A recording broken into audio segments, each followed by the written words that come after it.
Olá, sejam bem-vindos a mais um bate-papo, uma conversa aqui com a nossa campanha linda do Dia das Mães, Ser Mãe é. Hoje temos uma convidada muito especial para nos contar aqui a jornada da maternidade. Bianca. Tudo bom, Manu? Muito obrigada, por você ter aceito o nosso convite, por estar aqui e abrir seu coração e a sua história pra gente. E aí, Bianca, me conta como foi, assim, esse início da sua jornada na maternidade, né? Então, Manu, quando eu decidi engravidar, foi tudo planejado. Então, foi algo esperado, graças a Deus na gestação não tive nenhum problema, foi tudo bem. Mas a surpresa maior para a gente foi quando o Joaquim nasceu. Na verdade, nos 2 primeiros dias de vida dele, eu tive alta do hospital normalmente, fui para casa, só amamentava. Mas ele, a partir do 5º dia de vida, ele começou a apresentar alguns sintomas diferentes, como engasgos, hipotonia, uma sonolência mais profunda e até recusa alimentar. E eu ficava me perguntando, o que é que está acontecendo? Que eu não estou conseguindo amamentar, tem alguma coisa errada. E meu esposo também é da área da saúde, é médico. Mas mesmo assim, era uma coisa difícil da gente distinguir o que é estava acontecendo. Na verdade, parece que a gente não imagina, até porque estava tudo muito bem. E aí a gente tinha consulta com a pediatra, esperamos mais um pouco. E no 7º dia de vida dele, a gente foi nessa consulta com a pediatra. E lá ela olhou e disse assim, olha, não tá legal a frequência respiratória dele, vão para o hospital para avaliar. E a gente foi até o hospital. Quando eu cheguei lá, passei numa espécie de triagem, mas ela já tinha reservado uma vaga de UTI lá no hospital. E aí perguntaram, você é a mãe de Joaquim? Eu disse, eu sou. Porque ele vai para a UTI. Eu já fiquei meio que perdida na minha concepção, assim, eu já pensava assim, não, que ele vá, porque eu não estava conseguindo mais nem alimentá-lo. Ele realmente estava entrando como se fosse vamos dizer, um coma, que realmente ele ficou, né? Então, ele deu entrada no hospital e aí começou aquela sessão de investigação, né? Uma montanha-russa, foi como é que eu posso dizer assim, foi muito difícil porque eu era mãe de primeira viagem e de repente estava tudo bem, eu fui do ápice até, digamos assim, até o fundo, né? E começou a existir um teste do pezinho ampliado, que é um teste do pezinho super importante, que muitas pessoas não eram informadas, até teve a questão da ampliação também pelo SUS, que a gente fez uma campanha sobre isso. E sugeriram, quando ele internou, vamos coletar esse teste do pezinho, já que a gente não chega a uma conclusão do que ele tem. E assim foi. E aí passaram esses dias até sair esse resultado e foi diagnosticado uma doença super rara, que se chama doença da urina do xarope de bordo, leucinose, que de forma bem básica, assim, explicando, né, já que é uma doença bem assim, difícil de você explicar, ele não tem uma enzima para metabolizar 3 aminoácidos essenciais, que no caso a gente não produz no nosso corpo e a gente precisa através de alimentação. Então, isso faz uma bagunça. Vamos dizer que esses aminoácidos, eles acumulam e eles são neurotóxicos. Então, dá sintomas como convulsão, parada cardiorrespiratória e por isso que ele ficou em coma, né? Ele apagou literalmente. Entrou com suporte ventilatório, sonda para poder se alimentar e ele desaprendeu tudo, né? Sucção, tudo. Então, até a gente ter esse diagnóstico, sair esse resultado, passaram-se 12 dias. Nesse 12º dia saiu esse resultado, né? E a gente se comprovou, sugeriram uma coleta quantitativa para saber qual era o grau e ele tinha a doença que a gente chama clássica, que é a mais severa. Então, ele não tinha percentual algum dessa enzima. Então, o tratamento seria o quê? Uma fórmula especial de alto custo, que era difícil até o acesso, mesmo a gente tendo condição de arcar com essa fórmula. E ele ia ter uma vida muito restrita, com limitações alimentares, por exemplo, não ia poder comer coisas de origem animal, com risco de descompensações futuras, mesmo com a dieta ajustada. E o mais curioso disso tudo é que minha área era tecnológica e quando eu casei, antes de eu casar, eu decidi fazer outro curso, outra graduação. Então, eu entrei em nutrição na época que eu estava... que eu decidi engravidar. Então, quando eu engravidei, eu estava na minha 2ª graduação e cursava nutrição. E o que é que isso, né, conspirou também? Porque tinha todo um cálculo da dieta. E isso me ajudou muito a estudar. Eu e meu esposo, praticamente, a gente parou a vida e fomos estudar, fomos pesquisar artigos, conduta nutricional, procurar ajuda fora, né, que eram as pessoas que eram mais especializadas. Tivemos ajuda aqui também em Natal, mas é uma doença tão rara que são poucas pessoas que trabalham com isso. Sim. Então, até nisso a gente conspirou. Fez em casa como se fosse uma espécie de laboratório, pesava ele, ajustava no que tinha que ajustar. Fomos a São Paulo depois, né, para tentar melhorar essas condutas, ajustar. Então, assim, o que a gente pôde fazer por ele, a gente fez. Mas até nisso, eu digo que ele nasceu na família certa. E aí, depois, a gente pesquisando, a gente viu que tinha uma outra possibilidade para ele ter uma vida melhor, uma qualidade de vida melhor, que seria o quê? O transplante hepático, né? O transplante de fígado.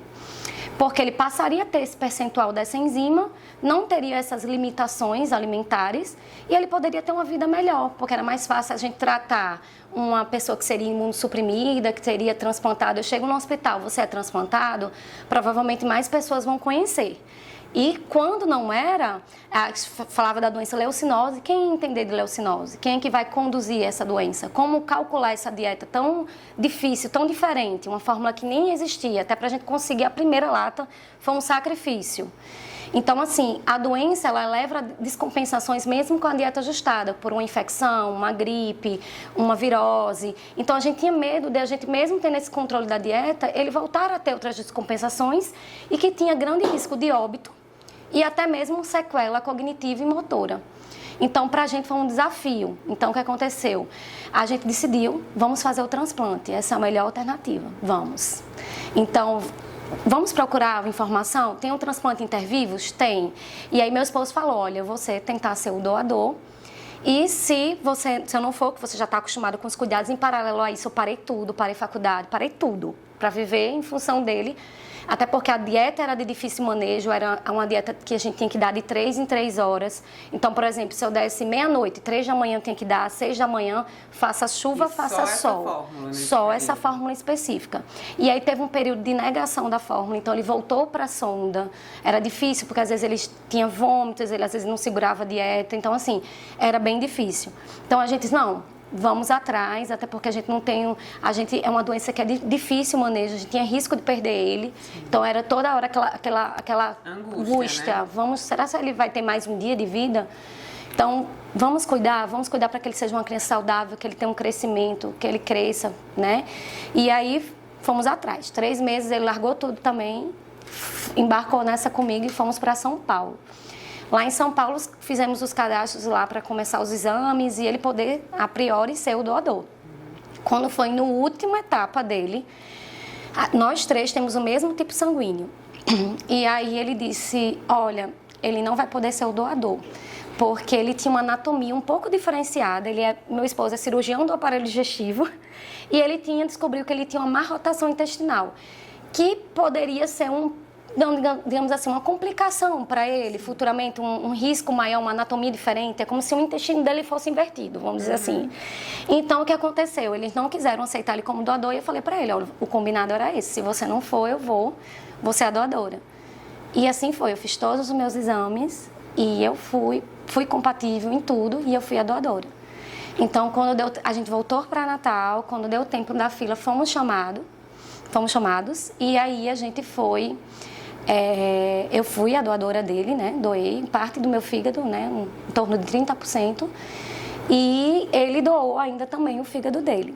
Que seria isso, porque como é um problema enzimático, essa enzima também tem outras partes do corpo, como músculo, cérebro, e o músculo é o maior percentual. Então, outra criança que não tem a doença dele de base, ela pode receber esse vírus tranquilamente. Então, ele ainda salvou a vida de outra criança.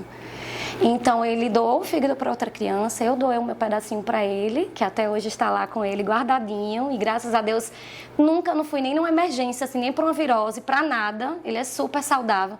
Não ficou com nenhuma sequela cognitiva, motora, andou ainda com 1 ano e 2 meses. E ele é um milagre, assim, de Deus, que, assim, tem hora que eu nem acredito que eu vivenciei tudo isso, que a gente passou por tudo isso. Ele hoje está com quantos anos? Está com 6 aninhos, fez em janeiro. E me conta uma coisa, porque, assim, a gente que é mãe, né? Eu digo a gente porque eu sou mãe, e a gente tende a sonhar em tirar a dor do filho. Isso. Né? Se adoecer, ai, que fez comigo, né? A dor, tudo. E aí você tirou, né? Isso. Você doou pra ele a saúde. Isso. A vida. Como é que tu se sente, assim, na hora que aconteceu? Me conta a questão, assim, do que você sentiu realmente. Eu me senti mãe 2 vezes. 2 vezes, porque foi muito difícil. Eu pensei por algum momento, ele tem 2 aniversários. 15 de janeiro, 1º de agosto, porque é uma doença muito séria. Então, assim, realmente ele é um milagre. Foi algo divino para mim, um presente. E isso me fez fortalecer em diversos aspectos, crescimento pessoal, valorizar coisas que no dia a dia a gente acha que se apega a tantos detalhes, se estressa com tanta besteira. E quando a gente vê diante de uma situação de vida, isso aí é o mínimo, A fé, você comprovou. Muita fé. Nenhum momento assim, a gente tinha, quando meu esposo estava um pouco mais abalado, ele me sustentava e assim era. Mas assim, eu nunca duvidei do que ele, eu olhava assim para ele, eu dizia, não, ele vai sair dessa da melhor forma. E você disse que ele está com 6 anos. Isso. Você já falou alguma coisa? Ele já tem alguma noção de quão rica é a história dele? Tem, porque quando ele fez o transplante, ele continua tomando o remedinho dele, né, o imunossupressor todos os dias. Mas, assim, vida normal, já aceita coletar, tem os exames periódicos, já aceita, entende que aquilo precisa fazer aqueles exames. Ele entende que eu tenho uma cicatriz, né? Então ele olha, mamãe, como é isso? E ele também tem a dele. Então eu explico pra ele, ó, já que você precisa tomar seu remedinho todos os dias, porque você tem um fígado. Mãe, eu quero um fígado. Aí eu falo, um órgão muito importante. Então, assim, ele tem essa consciência. Eu falo que ele é um guerreiro, que ele não tem noção do que ele já passou. Então, assim, ele entende tudo isso. Ele é muito especial mesmo. Que lindo, que lindo. Mas eu vi numa foto que você me mandou que você já tem também uma outra princesinha. E aí tem me uma conta outra princesinha. Como foi. É outra história questão. Também, meu outro milagre. Então, olha que coisa curiosa. Quando com meu esposo, nós não somos primos, né? Assim, essa doença dele é uma doença que tem muita ligação com consanguinidade. E aí, porque é uma doença genética, hereditária, então eu tenho 25% de chance de ter outro filho com a mesma doença. Então foi um dilema, meu esposo é filho único e eu tenho 3 irmãs, então lá em casa somos 4. Então eu não me imaginava sendo mãe só de um também. E toda aquela trajetória, aquela maternidade um pouco mais, né, pesada pelo fato de ter aquela sensação de altos e baixos, né? Então eu disse, eu quero ser mãe de novo. Aí meu esposo ficou assim, eu digo, vamos procurar saber como é que a gente pode, né, conseguir isso. E aí foi quando eu descobri que a gente poderia fazer a fertilização com biópsia, podendo descartar a doença dele de base. E fomos atrás, passamos por esse processo por 1 ano e pouco, mais ou menos. E nessa fase, né, eu retirei os óvulos, a gente fez a fertilização, ele tirou o espermatozoide dele e aí fez a fertilização in vitro, tudo bem. Sendo que aí, na hora na coleta, eu coletei 12 óvulos, e é um funil, né? Exatamente. Então, 11 fertilizaram e 4 viraram embriões. Então, a médica chegou para mim, Bianca, você tem uma condição genética que já tem 25% de chance de ter algum afetado, e pode vir até mais. Vamos tentar mais um novo ciclo? E também teve a questão da briga religiosa. Eu sou católica, eu ficava naquela, será que eu não estou manipulando? Será se eu tentasse naturalmente, Deus iria mandar o que está reservado para mim? Mas eu sei também do sofrimento, principalmente dele. Então, como você falou no início, eu não queria ver mais outra criança sofrendo. Então, eu falei, a fertilização não é 100% de certeza, e eu só vou engravidar se Deus permitir. Então, nesse processo, quando ela falou assim, vamos fazer um novo ciclo para coletar novos, eu disse, não, eu tenho 4, eu só preciso de 1. Ela falou, Bianca, você vai arriscar o vovô? E aí eu mandei os 4, e dos 4 só me restou 1. E desse 1 foi o que eu coloquei e veio Ana. E eu sonhei, antes de ter ela, que eu ia engravidar, que ia ser uma menina e ia se chamar Ana. Até o nome de Ana foi escolhido. E o nome de Joaquim é bíblico, o nome do avô de Jesus. E no sonho era uma menina, chamava Ana, que também é o nome da avó de Jesus. Eu disse, eu não quero nem nome composto, vai ser Ana. E ela é o xodó dele, ele é apaixonado por ela. E foi a melhor, assim, agora eu me realizei assim. Foi uma maternidade bem mais leve, claro, com novas perspectivas, mas assim, foi maravilhoso proporcionar também essa vivência para ele. E ele assim, eu amo ser mãe, se eu pudesse eu teria mais, mas eu sei que minha condição é mais complicada. E é isso. E aí você se realizou com Me esses realizei. dois. Pude amamentar, que no Casar. caso de Joaquim eu Ele não não pude. pôde. Eu tive que parar a amamentação porque a gente não tinha um Foi uma controle. outra- Isso. Uma outra experiência. Uma outra né? experiência. E que bom que Deus lhe proporcionou isso, né? Isso. Sou muito grata por tudo isso. Uma bênção.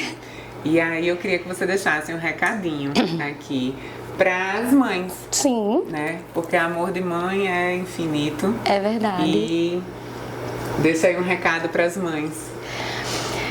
Ó, mamães, eu quero desejar um feliz Dia das Mães para todas as mamães.